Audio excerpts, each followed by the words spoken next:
Thank you. That's good. Yeah. Good.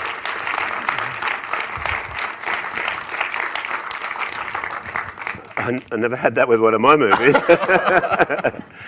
It's odd for me to do this because, Q&A, I've done so many of them. And Paul, welcome to Directors UK. And I know that you've it's award season, so you've had to do a lot of this lately. And even today, I heard that you were checking the print this morning. Is this true? Yeah. Which is that kind of care and attention and to detail, etc. obviously shows in the whole film. But I have been asked to say that I'll just chat for a bit with my notes, pretending to know what I'm talking about, and then I'm going to throw it open to you. And I think they have a wandering mic which they'll hand to you, you know.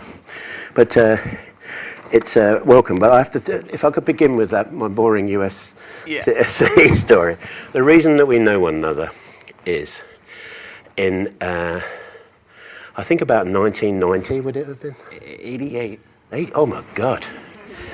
And I went to USC in Los Angeles. I thought I was doing a talk, but I think Paul reminds me that I actually was judging a short film competition and with other people, which I did.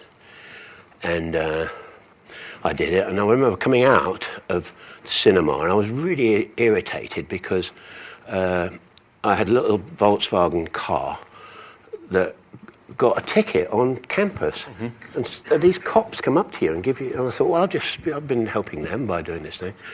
And anyway, so I ripped it off, and I was ready. And then suddenly, as I drove off, this crazy kid was running after me, waving a video like that. So I stopped, and then he banged on the window. He says he threw it over the top because it was a convertible. And anyway, it was a video. So I took it home, and a couple of days went by, and then my son said, "Are you going to watch this thing? It's called the Dirk Diggler story." And we watched it, and of course it was brilliant, directed by this person here, and it became ultimately Boogie Nights. And I did, as all directors do, established directors, when faced with such talent, I wrote to him and said he has no place in our industry and should try a different career path. But you didn't listen. And here he is. Thank you for this very, very beautiful film that you've just made. I think that, the first question has to be, although there are echoes of Hitchcock's Rebecca, and I know you're steeped in film history, it's amazing to me that this kid from LA can write this quintessentially British piece. It's almost as if you've discovered some long-lost novel by Evelyn Waugh or Muriel Spark, and you've adapted it without anybody knowing. You know, you did some pact with the devil, and you found this book. Because it's so beautiful. How can you do that? Oh, that's the best compliment I've ever had about it, because I was self-conscious that I have a pretty good contingent of friends here, and I was really nervous that it would look like a kid from the Valley made this movie, and I didn't want that, but I was aware of it, and I had Daniel Day-Lewis's help with the script, especially. He was really helpful. I just tried to do best by my ear. A lot of it ended up sounding like Bad Noel Coward, kind of, which it still is pretty great. I mean, Bad Noel Coward's still pretty great, but I just kind of aimed in that direction and had Daniel's help in the script. I mean, he should probably have a writer. But did you finish the whole thing before you showed it to him, or did you show him sections at a time? Sections at a time. We began together. I had a basic premise that was about a man and a woman, and what happens when that man gets sick, and how vulnerable he gets, and how he shows more affection when he's ill and flat on his back than when he's standing up. And the woman's idea that perhaps if I kept him that way from time to time, it could make our relationship more interesting. So that basic premise needed more, and I went to Daniel with that, and our desire to work together was really strong, and I sort of had to be the school teacher, the one to say, right, we have to do this and we have to work at it weekly, bi-weekly, whatever it is, and we need to get into this. And so I would write and give him things, I would write and give him things, and he would slowly started to kind of make suggestions. But as a great collaborator, he waited for a while just to sort of let me figure out the story. When we discovered the angle of London couture, that was when things really started to take off. Something neither one of us knew anything about. But what Because the milieu is unusual. I mean, Yeah. well, first of all, it's your first film outside of the United States, isn't it? I mean, the whole film. I know you've done Yes. bits. Yeah. So that's a big jump for you. Yeah, but it was a jump I've wanted to take for a while. I've always wanted to come over here to work, or But this was clear. That kind of it actually started with M.R. James stuff. I thought we were going to do an M.R. James adaptation, like a Christmas time horror story. That was one of the original ideas, and then that kind of puttered out of steam and kind of became. What sort of time thing are we talking about here? When you first had the idea and you went to Daniel, and what in writing your screenplay and it developing and choosing the milieu and everything, what sort of period of time? Between then and now, it's about 3 years. Okay.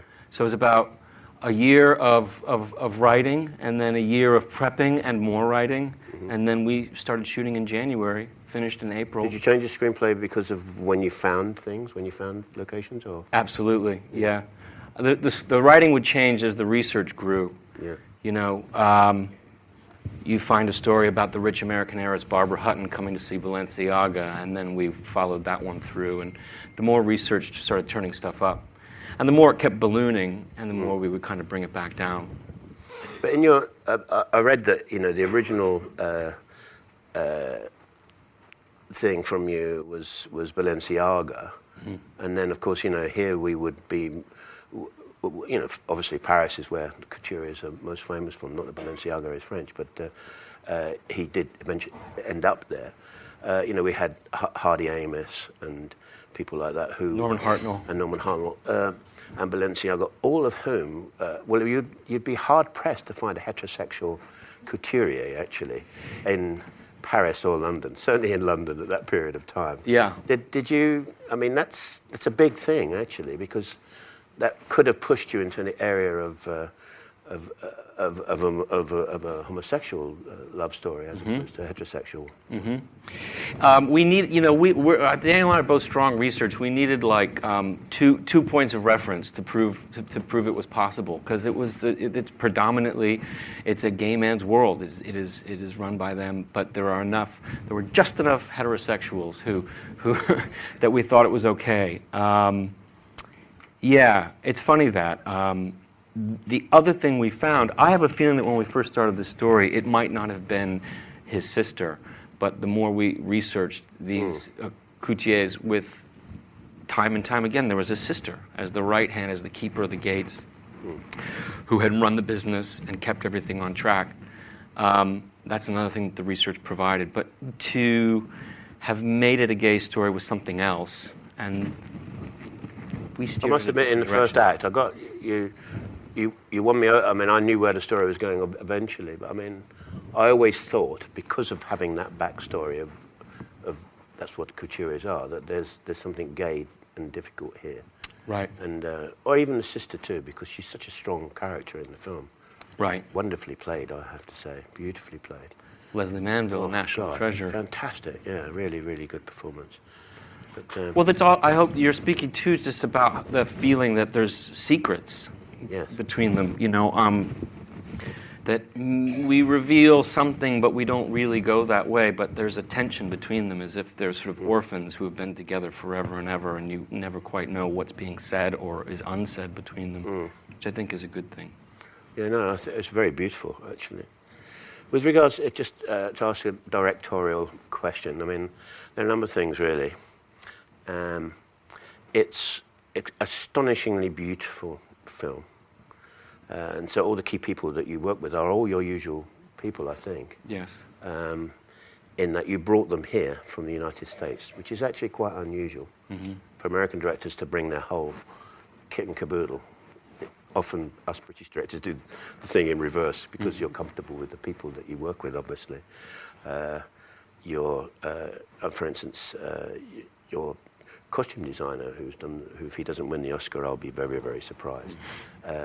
You've been working with since Boogie Nights almost, right? Before that, the film before that, yeah, we've done everything together. So what a journey that you've both made, really. Yeah. To get to this point. Fantastic. It's very rare that that happens, you know. It's true, but I've stuck with most everybody from the beginning, and but Mark and producers that I work with, I've worked with since the very beginning. Which is wonderful.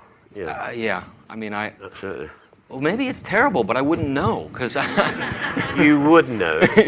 You have this little niche for yourself, which I don't know that people appreciate. I mean, I'm sure all the directors here who try and get their films made know how difficult it is, but you have the freedom to do what you want to do. The way in which this film was set up and financed meant that you didn't have the normal kind of pressures that you have if you go straight to one studio to get the money or whatever, and have some difficult studio head who wants to cast this person or that person. Yeah. You've had the freedom to do what you want to do, and that's a rare position for directors to be in. And I don't know that there are many. You could probably count them on one hand, and you're one of them who has that ability to make your films this way, which is pretty great. Count myself lucky, for sure.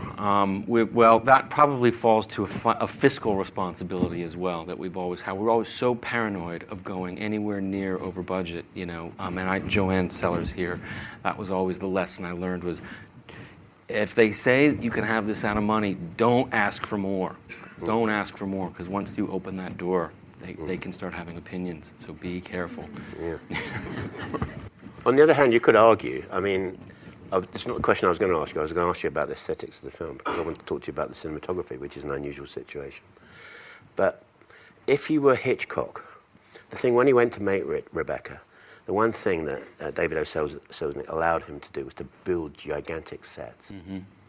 And I think that you shot the whole thing in Fitzroy Square, right? Fitzroy Square. In a real building. Yes. So you gave yourself, and there are such elegant things happening there with regards to the camera movements, the steady cam, which is so hard to do in a real building. Yeah.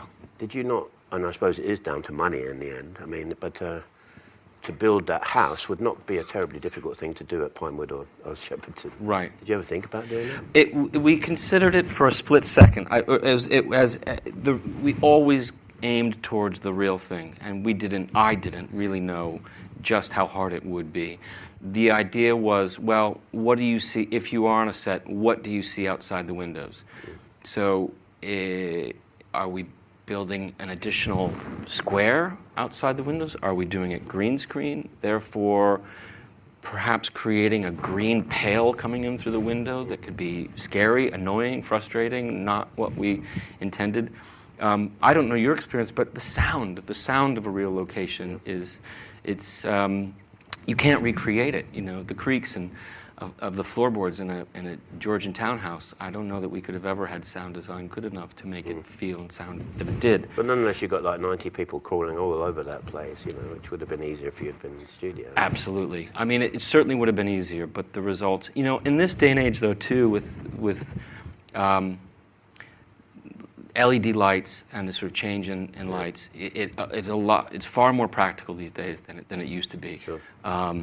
So there were a lot of those things, but you're right. It's limiting. You know, it was limiting, but those limitations were, I think, helpful. Yeah.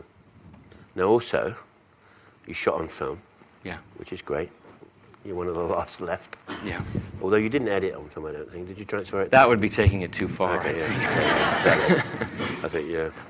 No. We shot on film. We process on film. We transfer to the computer to digital, and we edit the old-fashioned way. But then we conform the work print again, and we made prints. You know, as you saw tonight. And you shot 185. Yes. Why is that? God, great question. See, this is director's question. I know, it's very boring. So. I don't remember now, except to say that if it had been widescreen, I think that there's something potentially too modern about that. Yeah. I've done that before too. It just boils down to pictures that you see in your head, isn't it? And somehow you just see it as a box, and you keep seeing it as a box. Maybe it was that all the photographs that we were looking at, and fashion has done a great job of documenting them. They're all 185. They're all 185 or even 166. They're boxes. Absolutely. And I suppose too, you know, we're in that vertical house. It's much more vertical than it is horizontal. Very hard to shoot, and from a cinematography point of view, it's quite beautiful, beautiful film. Except, I have to ask this question, I know you're bored up answering it, but there's no cinematographer credited. You give lighting cameraman credit to a chap who I think was your gaffer. Yes. And then because you work with the same camera operator and camera crew, you trusted them, and with yourself, you did the job that cinematographer. So who actually, it's on film, so who's got the light meter exactly? So, now you know the question to ask. The light meter is in Mike Bauman's hand, who's the lighting cameraman, the gaffer as well. He gets the final say on the stop. I usually get to say, you know, it's a collective. I get the last word on camera placement and movement. The lens choice is usually a sort of my initial choice, with a lot of patter between first assistant Eric Brown and Colin, who chime in. Once we've done 3 or 4 takes my way, they start suggesting, what about? And what was this because you're normal? Because you worked with the same cinematographer over the years. Yeah. Not available, or not available, and fed up with him. Or? No falling out or anything like that. But what had happened actually was, when he'd go off, Robert would go off and do big films. This group of guys, we'd get together and do little side projects, a Radiohead video or music videos for friends of mine, and things like that. So we ended up working together, and it really flowed quite well, and we enjoyed it. And there was a kind of, it was a natural evolution, and it was an itch that I wanted to scratch too. Like, I think we should try this. And so, what would you do next movie? That's a good one. I haven't figured that out. Is that work your cinematographer? But the thing here is that you don't have to credit a cinematographer. If we had done it in the States, we would have had to figure out who was the cinematographer. Well, and I would have said once upon a time here too, but the unions are not so strong anymore, so you can get away with doing that. But in the United States, it would be impossible not to. Right. So what happens in awards things? You remove yourself from that category. You do? Yeah. Wow. Yeah, it's a shame for such a beautiful film. Well. You know. Anyway, but you win everything else, let's hope so. Okay, now I'm going to talk about music. Okay, and I'm going to be critical. Okay, good. Johnny Greenwood, as we all know here, is the British contingent because he's from Radiohead. Yes. And you play music. There is a European tradition. I'm not saying it's true, but I'm just going to put the question to you. That if you play music under dialogue, they say, oh, it's a Spike Lee film, i.e. it's not working. That was a joke, by the way. And you play music, not wall to wall. I don't know what the percentage of music you do. And it's beautiful score, fantastic score, and who also, I hope, will be awarded. But there's a lot of it. And you've made because I know how precise you are, you've made a very serious creative choice to play so much music underneath very crucial dialogue sequences. Sometimes you drop it out, and it's so powerful because you do. Yeah. I think I can't quite remember, but I think Eating of the Omelette, and then the big classical piece comes in. Yes. So powerfully because you drop music out. Right. So it's very tempting to put music under things, and why you did that. Not that you buggered it up, I'm just...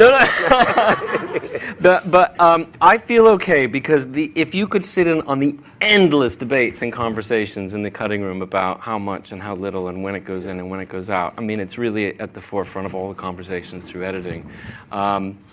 There was always a plan for this film that it would approach sort of musical status, just because the idea was to constantly be there. And the idea being lower than normal, you know, to really kind of, because there was so much dialogue. Yeah. Now, sometimes I will admit that when a cue comes in and it's really good, it may be a little bit louder than it needs to be, because it sounds good, you know, and there's a kind of frustration that can happen there, but it was always built that way. Where did you do the sound, by the way? We recorded the music here between Oxford, RAC, and Ayr 3 different places. And the final mix that we did? We did it in Los Angeles. Oh, okay. Yeah, we usually go up to Skywalker, but this time we were in such a rush to finish the film that we did it in LA. At a new place up in Mount Olympus, at somebody's house. And it's a big theater this big in a tiny little house. Good, good. Yeah, it's great. Amazing. Acting. Now, you have Daniel Day-Lewis. We're not going to ask you whether it's his last film or not because you'll say you don't know. Until someone said to me, is it his last film? Oh, Daniel Day-Lewis, and they said, yeah, until Paul Thomas Anderson sends him another script, then he might do it. But I think a lot of directors here would like to know, because there's a huge disconnect between certain kind of actors always. I'm talking generally, not necessarily this film. When you get the great actor, which Daniel Day-Lewis undoubtedly is, they often act on their own. They're almost oblivious to the fact that anyone else is in the scene. In my experience, having worked with certain actors, I'm not saying I've never worked with Daniel Day, so I don't really know, which is the antithesis of American cinema, where everyone connects, particularly with regards to improvised acting, which he's not part of. Now, you had, I think, a wonderful casting in Vicky... Creeps. Creeps, sorry. Okay. I thought it might be Creeps, though. No. She's fantastic because she's very naturalistic, and he becomes, in the way in the third act, it's almost as if, and I know you didn't shoot in sequence necessarily, she loosens him up as a person because she's taking control of their relationship. When he is totally in control for the first 2 acts, obviously. And I love the fact that she almost interrupts his acting, which is, and he goes along with it, which is, that's a hard thing for a director, because you're going to have them both looking at, he's going to say, she interrupted that line, you know, when he doesn't like being interrupted. That's right. Is that a bad, is that a good observation or a bad observation? It's spot on the money. I mean, I think that, yeah, I could keep talking about the movie. I love it because you're exactly right. I mean, it's funny. We're used to, if Daniel's in a film, it's Daniel's film. You know, he's Daniel. He's front and center, or that character that he's playing will lead the film, whether it's the film that we made previously together or Lincoln, whatever it is. The idea in this always was that we had a film that belonged to the girl, you know, and that it was her story and it was her entrance in. That his character hits a ceiling pretty early on, and you know what he will do and what he won't do and what the rules are, which is there's a ceiling to that, and that's it. So he's boxed in. And Daniel, that's all he'll do, you know. He won't give you, the audience, or her anything else. You know, that's what his performances are so magical because of. So she came in, and this isn't a gag, this isn't a story. Like 2 weeks in, he said, she makes me really nervous. And he wasn't, I could see she had him on his back foot. Just the way that she could keep up with him and the way that she stuck her chin into it or her shoulder into it. She really was not intimidated in any way. And that's the character, but that is Vicky as well. I mean, she's an incredibly powerful performer, and you could feel him bending. You could just feel him bending, and it's also a selfless act. It's a very generous performance that he's given too, and the two of them are good together. And that combative scene that over asparagus dinner, that's like, you know, if you were ever in the room when your mom and dad are fighting, was like flashbacks for me. Like, boy, oh boy, let's get out of this room. Mom and dad are fighting. I'm going to throw it open in a minute to everyone so they can ask more intelligent questions than I do. Now, the last 4 films have been period films. Is there a reason for that? And mostly in the 50s often, Is it 50s? Am I wrong about that? I mean, No, that's pretty close. I mean, Both. The Master was in the 50s, 50s. and this is the 50s. 50s and 30s probably. Was it? There Will Be There Will Be Blood Blood. was turn of the century to 20s. Oh, earlier, to- okay. to- yeah, Right. yeah, 1898 to 1927 was the time span there. A friend of mine the other day, good writer, said, have you noticed more and more there are fewer stories after 1994 being made? And his theory was, ever since these devices have come into our life, storytelling has become less interesting because, if you have to defuse the bomb, you just get the app on your phone and defuse the bomb. It's like, it's kind of, and he's got a point. I mean, I think that probably I have a pull towards history, but then again, there's always that horrible feeling of like, again? Can't you just the feeling of wanting to be able to walk out onto the street and start shooting, which you eliminate the second it says period piece, which is a drag. There's a freedom that's kind of missing. But you must enjoy, I mean, creating that world, I love it. because it's not easy to do. And you do it so beautifully. I mean, so with such detail. You must go into such research in order to be that good at it. In my free time, I'm on newspapers.com, like reading old newspapers for pleasure. I don't know what it is. Like, I have one foot in the past. Don't know what it is. But I love it. I love that part of it that is, yeah. Just going to backtrack a little with regard to Vicky, which is part of that freedom you have. Because no one, I don't know if any of you, probably there are aficionados of Luxembourgian and German and French movies, but most people would not know who she is. Right. And there would be a lot, and you've got Daniel Day-Lewis, 3-time Oscar winner, and you're going to cast this unknown person. If you were doing it in the conventional route, with conventional finance from studios, they would pressure you not to have an unknown, I'm almost certain. And you had the freedom not to. So how do you, when you have that freedom, when you've not got that pressure, what's your decision making? Because then it's on your shoulders, You're exactly right. It would have been scary or felt like pressure if we hadn't found Vicky very early on. It was that gamble that to say, I'm sure that it's closing your eyes, like pin the tail on the donkey. I know there's somebody out there. Let's try and go find her. And the mission was to find somebody between 25 and 31, let's say, just as a vague ballpark. European, preferably Eastern European in some way. She had to be an immigrant in this country at that time. You don't do her backstory, do you? No.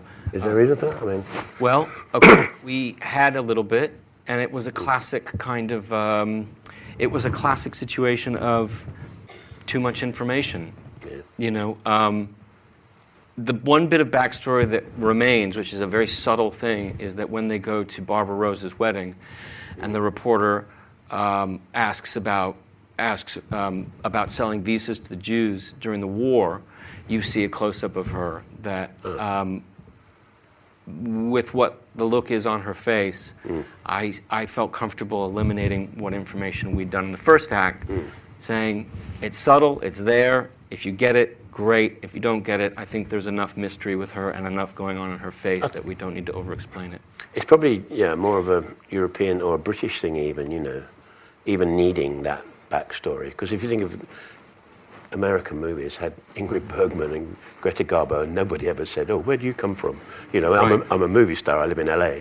Right. But so it's not so necessary, really. Right. And it can be a bit crossing the T's and dotting the I's, I guess, a bit. But then the danger is of being too obtuse and too mysterious. Yeah. It's always that thing in the cutting room you say, is it okay? Are we all right? And I always err on a slightly more mystery, letting an audience do the work, letting an actor do the work, really. I mean, even with Daniel, especially with Daniel, you can write 10 pages of stuff and you see him sitting at a breakfast table and you go, okay, I got it. Wow. Yeah. Those are beautiful scenes, actually. Then you come back to the use of sound. I mean, it's like so cool. But the other thing I greatly admire about you, without kissing your feet too much, is you truly are a great auteur. And I hate that word because the French invented it, and French get most things wrong. There are a lot of great directors who write and direct, and there are a lot of great directors who don't write. But you always do every word, and you don't even have collaborators, I don't think. Sometimes they are from, from other material. This is an original. Could you see yourself ever directing if you hadn't written it? That would be very difficult for me to imagine. Even working with novels like Pynchon's book or the Upton Sinclair Oil, book, yeah. or Oil, that was very helpful and enjoyable. But the pleasure that I get from writing is vast. I enjoy doing it, and I would hate to not have that. I like collaborating, like with the actors when it comes to the writing. That feels like a strong collaboration. I love writing, so I would not want to let anybody else do that. And how, when you've done a screenplay, I mean, in this case, you said you ran by with Daniel. That's his part. You didn't do that with everyone else or the story, I imagine. I mean, that's how much. What's the difference between? Do you have a finished screenplay, or does it take on different lives? Is it organic? As you go through the filmmaking process. Yeah, it's flexible. The structure is usually the same as when you sort of write the end and then you start to go. But I don't know your experience, but location scouting starts informing everything. Location scouting, locations. That imaginary situation that you had in your mind when somebody's yelling at each other from across the room suddenly becomes something that's right here. So rewriting happens during scouting, I think. I don't do traditional rehearsals in any way. We do like sitting down in one go that's hopefully as long as the story will be and reading through the script quickly. Not the stage direction, but just the dialogue. Do you find problems there with, I mean, certain, some speeches don't work or some, Yes. dynamics are not working? And just in that straight read through? Yes. Too many words. Usually it's too many words. Yeah, rarely is it not enough words. Usually it feels like too much writing, cutting things out and connecting pieces together. So if you do a scene, say like one of the breakfast scenes, for instance, you've not rehearsed that. No. And so it's the first time you're seeing it when you're sitting down to shoot it. Right. And do you change things then or not? Yes. We will try to shoot the first rehearsal. That's a very easy scene to do because everybody's sitting down. Yeah. Or two people are sitting down and Cyril will come in for breakfast. Cyril comes in, we'll just shoot it the first time and it'll be a mess. 9 times out of 10. One time something fantastic will happen, but we'll adjust as we go through the takes and just refine it, make it better. Figure out that you don't need Cyril to walk into the scene, that she can just be there, whatever those adjustments are. Okay, it's just a boring question, but it's a director's question. How many takes? Well, we are not a lot, but anywhere between 8 and 17. But what we'll do, we came up with a method that was more, how many takes in the mag? Let's say it's a 2-minute scene and you have a 10-minute mag. Yeah. You're going to have 5 goes at it. Do you think film? See, you're on film again. Yeah. It's not relevant because so we would just roll. Film is dictate. Yeah, good. I like that. So everybody kind of feels that there's 10 minutes worth of a take here. Yeah. And sometimes we'll do a second mag. And the most enjoyable thing was when you knew I would keep an eye on it and go, well, it's a 2-minute scene, but there's only a minute and a half left, and you go, fast one. And everybody starts talking fast. Those were always the best takes, the ones that were in the movie. Brilliant. You dedicate the film to Jonathan Demme. What's the story there? He was a hero of mine. Something Wild and Stop Making Sense, Married to the Mob, Silence of the Lambs, Melvin and Howard. Those were all films that I absolutely cherished growing up and got to know him. He was super kind to me and helpful in my career and my life. Our families got to know each other quite well. And the horrible, confused tragedy was that I knew the end was coming a couple days before it did, but our final day of shooting here in a park right over by the old Central St. Martin's, I got a phone call that he'd passed away. And so had to go and shoot this last scene in the park, and I kept hearing his voice in my head saying like, buddy, you just finished a movie. you know. So he was a great man. I don't know if did you ever get to know him? I did know him, not as well as you did, but yeah, I did know him. Yeah, very lovely man. Yeah. Yeah. Big, generous heart, big personality, and great filmmaker. I agree entirely. So, it's your turn. If we have a microphone, if you have questions. Nice to speak to you. That was brilliant. I've been a fan of yours for ages, and just for your information, Boogie Nights is in my top 3, so you can die happy now. So, Oh my God. I just kind of want to know, I suppose, can you show us your bag of tricks, really? I mean, because you're such a particular filmmaker, and your vision is so particular. That's what I enjoy about your films, is you can, you've got such a way with the camera and way with the cast. How do you approach your actors? How do you then, kind of touched a little bit, I suppose, before, but then how do you then plot your camera? Like, are you seeing everything in your head and you're like, no, it's got to be exactly like this? Like, can you just tell me you on set? Boy, I bet it's a lot messier behind the scenes than you might imagine. I mean, sometimes... Do you storyboard, for instance? No. If it's a big, like, something like In There Will Be Blood, when you've got when there's physical effects and things on fire and lots of things going on, absolutely.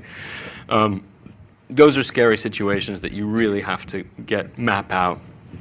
But this was essentially, a three-hander in a townhouse. So there was, not only so many places you could ever be, and the mission was always make sure you see their faces, just because you've got those 3 actors, you want to kind of get that right. I'm a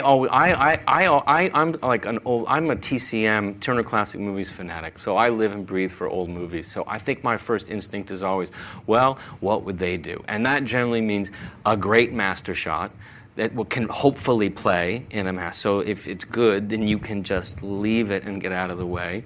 But recognizing, that doesn't always work, and that can't just become a kind of a trick, like, look at this, we did it in one. So just, where do you want to look? Where do you want to see? I mean, I remember kind of getting really lost for a while when we were making The Master, and a friend of mine just brought a sports analogy to mind that was so helpful. He was like, just run the offense, just make plays. And it was this really helpful thing to get back to, just, when in doubt, keep it simple, make plays. What is one piece? That each scene is just one piece of this larger thing. And then, there's other films that you think of for sure. I mean, I have a Max Ophuls addiction, a little bit. The way he moved the camera around. So I'm always inspired by that for sure. And I don't know. Hope that answered your question a little bit. Any question? Who's got the mic? Okay. Thank you. I was just wondering, a great film, absolutely fantastic. Thank you. I was just wondering, you're mentioning that you shoot on film but edit digitally. Do you print your rushes and screen dailies each night, and is that part of your creative process? Yes, it normally is. When we're in Los Angeles, we would do the old-fashioned way, printing dailies and getting everybody together and watching dailies. Especially at the very beginning, everybody's still got a lot of energy. You're fresh. You're not tired at night. And then, the box office at dailies goes down and down and down and down. Less people. But I think it's more that you've found confidence. Because they're knackered, and it's always after work, isn't it? Normally. And you just want to get some rest. But it's also that usually you've found your footing, hopefully, after a couple of weeks, and you've got some confidence, and you can kind of know what works. Do you allow actors to see your dailies? If they want to, but none of them ever want to. That's interesting. I I always discourage it, and it's always easy, so I didn't realise that they didn't want to see them anyway. I always think the more the merrier, but you find that they're like, I'm okay, I'm fine.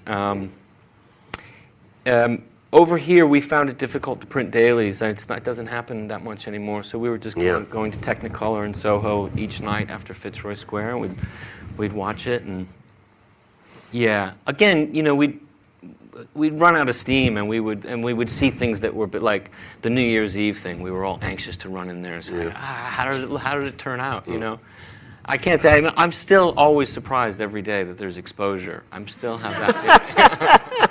Really, like Came out. it came out. Incredible, yeah. Please. There we go.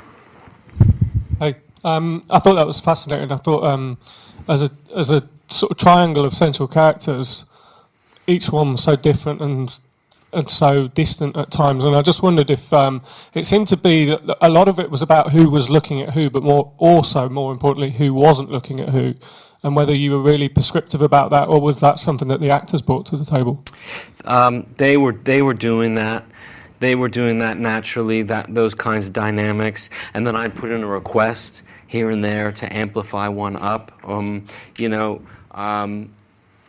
came in with a really nice idea one morning. I was so proud. I was between Cyril and Alma. This looks between them, and this kind of this smile that happens between them. But it was me just kind of capitalizing on stuff that was already kind of in play between them, and it was me sort of jumping off of recognizing how they were going. Daniel's really good at that. Daniel's really good at sideways glances. I mean, he's kind of a master at it. And it's kind of money in the bank going into the cutting room. You know that even if somebody isn't saying something, if they've looked up out of the corner of their eye, you have an unsaid moment, which is like, unsaid moments are like, I mean, they're gold when you can get them. I think. Especially when you're sort of plowing through what the dialogue is and everything else, they're unexpected. They're the land of unintended consequences when you get great looks between people that you couldn't in a million years imagine when you're writing something like that. So. What sort of editing period did you have? Very short. We finished in April. Yeah. We finished at Thanksgiving, November 26th. So. May, June, July, August, September, October. These days, that's quite long, actually. I mean,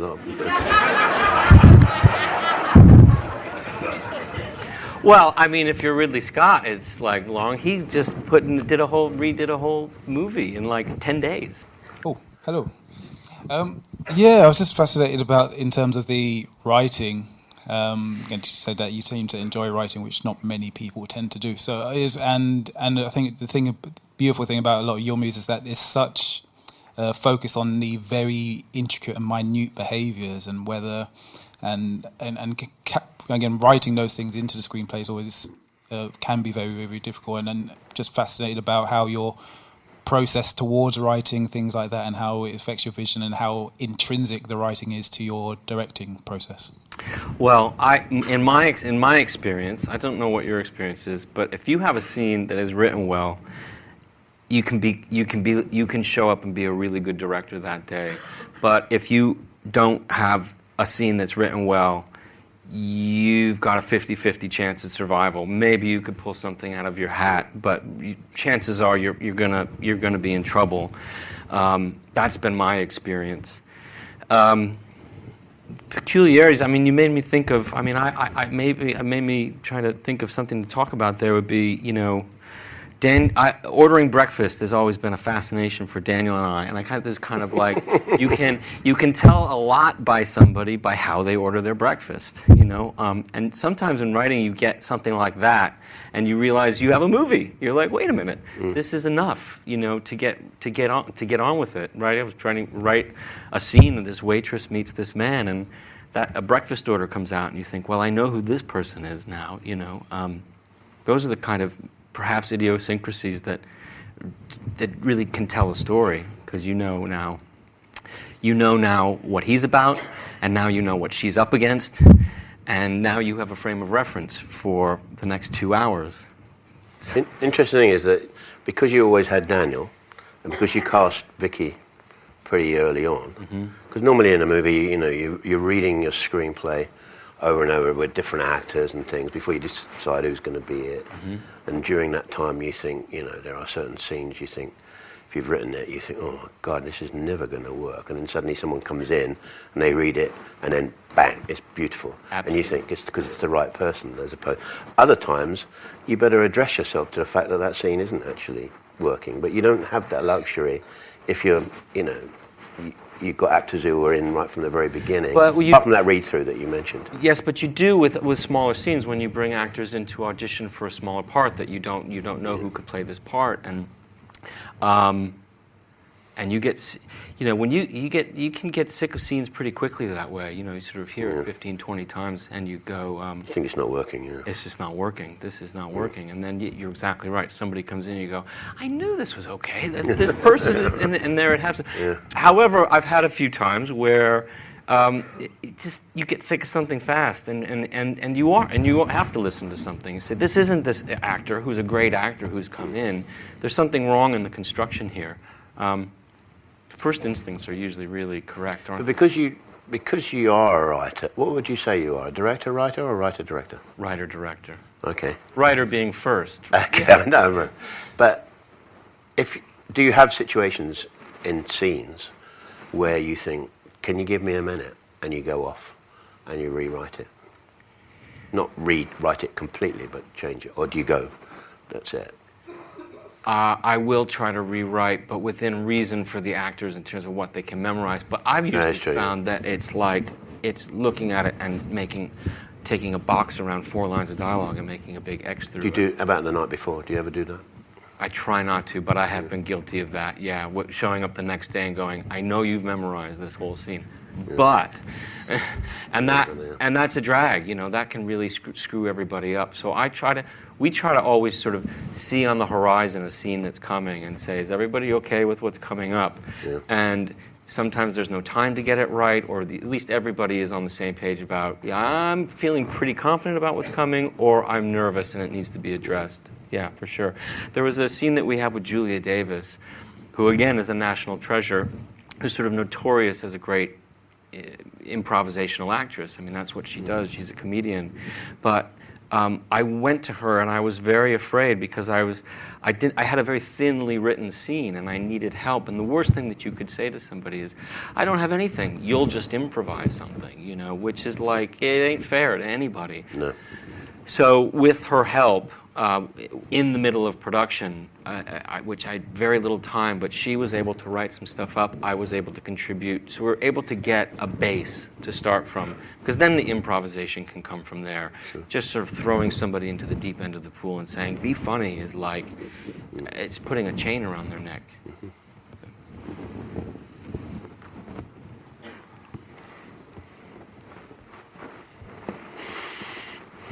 Thank you so much. Just to add to the thanks for bringing it in 70mm, which is an extraordinary treat. Actually see a film made on film. Great. I wanted to, Alan mentioned the fact, you've done several period films, and I'm very struck, maybe particularly with this and The Master, as I was watching them, by the fact that I didn't have the sensation of like, oh, haven't they beautifully recreated this period? I just felt like I was just in another place in time. And that must have a lot to do with how you approach creating a period. I've no idea what it is. Do you have an answer? It's just really well done. Thanks.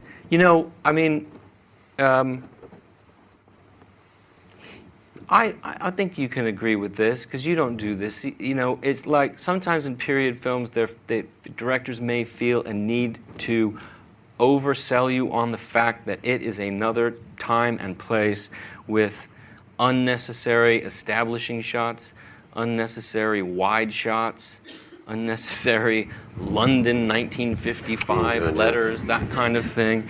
I suppose that kind of stuff, it was like... You didn't really do that, did you? No. Very tight to everything, yeah. But I don't know. Mississippi Burning's a period piece, but it also doesn't feel like a period piece. It just feels like you just get on with things. I don't know. I think about the commitments could be any time, any place. I'm doing the Q&A. Oh, no. Right. But I think it's a kind of like, it's that if you're telling the story and not selling somebody, maybe that's a good thing. And it's, yeah. I mean, the I art haven't director. gotten to wax your car. No, thank you. The, I mean, the art director is British. Is you've worked with him before? Yes, I wanted to correct that earlier when you said Yeah. we brought everybody over, and I Yeah. just brought a few people over, but the 99% of this crew is British. And Mark Tildesley is the designer. I thought it would be rude to come here and bring an American. I thought we should hire somebody who knows what they're talking about. So, okay, we've got time apparently. I'm being waved at. We've got one more question, please. Microphone. Fantastic film. Absolutely loved it. Over here. Hello. There. Hi. Beautiful film. Thank you. Really curious about the balance between the three characters as a three-hander. Whether along the way there was more emphasis on the Alma character, or whether you would always did you end up with what you imagined in the first place and what you wrote, or did it go to one percentage more to one character or to the others, or kind of fascinated about the balance? Well, there was always the intention from the beginning that the movie would, if it needed to belong to somebody, it would be Alma, because the drive, she opens the story, she narrates the story, she's in that classical protagonist way, she's easier to follow and identify with, you know. And I would, of course, become fascinated by Cyril, and we shot some extra scenes with Cyril. And Dylan, the editor of the film, says the same one thing when we sit down to get together. Finally, we finish shooting and we sit down, and he says, "I just want to remind you how this is going to go. If this doesn't have something to do with Reynolds and Alma, it's going to be out of the movie.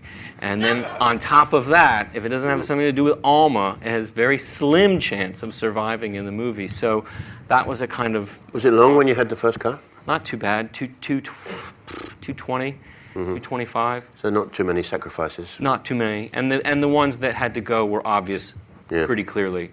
Getting that last 5 minutes out was the... Always. Yeah, so it was standard. But she was our protag, as they say. You know, she was easy to follow because you root for her, I suppose. I mean, she might do a few peculiar things along the way towards showing her man what he's got right in front of his face. But I've lost my train of thought. I was going to say something else, but I've lost. About the balance of the three. What was the question? Balance of the three, I got very, very fascinated with Leslie Manville's character, probably because I really, really enjoyed working with her. And there were a couple of scenes that were great, but ultimately, again, it's got to really focus on Reynolds and Alma. And but I love the brother and sister relationship. I have many sisters. I have 3 sisters. So I've sympathized with any girlfriend I've ever had having to come into my life, you know, and kind of break through what it means to have 3 very powerful sisters around. It's not easy. So I understood that dynamic very well. So, but this was this love story. That was our thing over and over again. Tell the story of those 2. And I think that was the way to go. Absolutely. And I mean, I don't know, I have this weird thing, you know, in the age of Netflix and stuff where people have, you know, we've mostly, up to this point in the history of movies, had to take sometimes very big novels and make them, you know, it's an hour and a half, 2 hour structure that we have to work to. And this is an original, so you're writing it in your head, but you're still following a three-act construction, and and you're thinking, don't get too long, you know, it's in your head all the time. But actually, you know, in a world where we are now getting more and more used to it, it's a very hypothetical question, is that if you did your work where we weren't forced to be into 2 hours 10, or whatever it is you're aiming for, would you go off on what's Cyril's backstory, or what's Alma's back? You know, I mean, you can't do that, and in a way, because you can't, makes it a very concentrated. That's it. That's the art form, really. to Yeah. try and tell your story in such a short period of time. You know, and always Hitchcock who said actually don't take too long a novel. It's much better to take a short story and expand it. you know. Yes. But, Yeah. This is the first time in a long time we went in with like a script that was a thinner page count that we needed. It felt like, oh, that's good. All right. Absolutely. You know, I mean, it was, other writers always talk about that the thing that is the 100-page Chekhov short stories, or they're kind of like novellas. They said that's perfect. Don't ever try and do anything other than that. And I know that feeling of like, you know, like even somebody gives you a book and it's like this thick, and you go, Never. what do you expect me to do with this? I know. What if I fall asleep and it like breaks my foot? So yeah, and I've made long movies and it just gets so self-conscious. Like, what's the longest movie you ever made? 3 hours and too long. Magnolia. Okay. But do you find yourself? I don't know. You can feel what happens when you sit with an audience for the first time and watch your movie. Do you feel, oh, it's long, oh, it's not funny, oh, it's... How do you feel? Yes, all of that.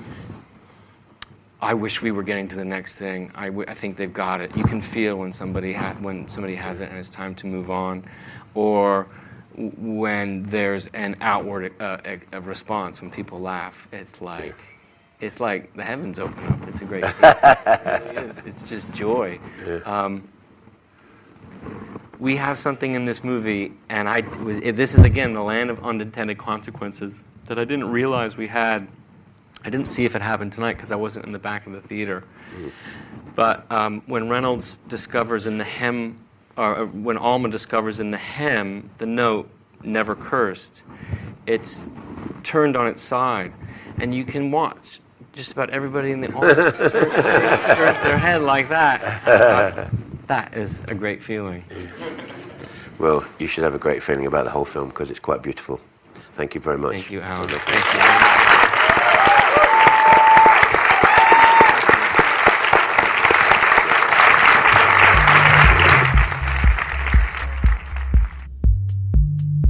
This podcast was recorded from an event as part of the Directors UK programme. Directors UK is the professional association of all screen directors. We now have over 6,000 members, and our work involves campaigning, lobbying and supporting the craft of directing in the UK. To find out more, please visit www.directors.uk.com.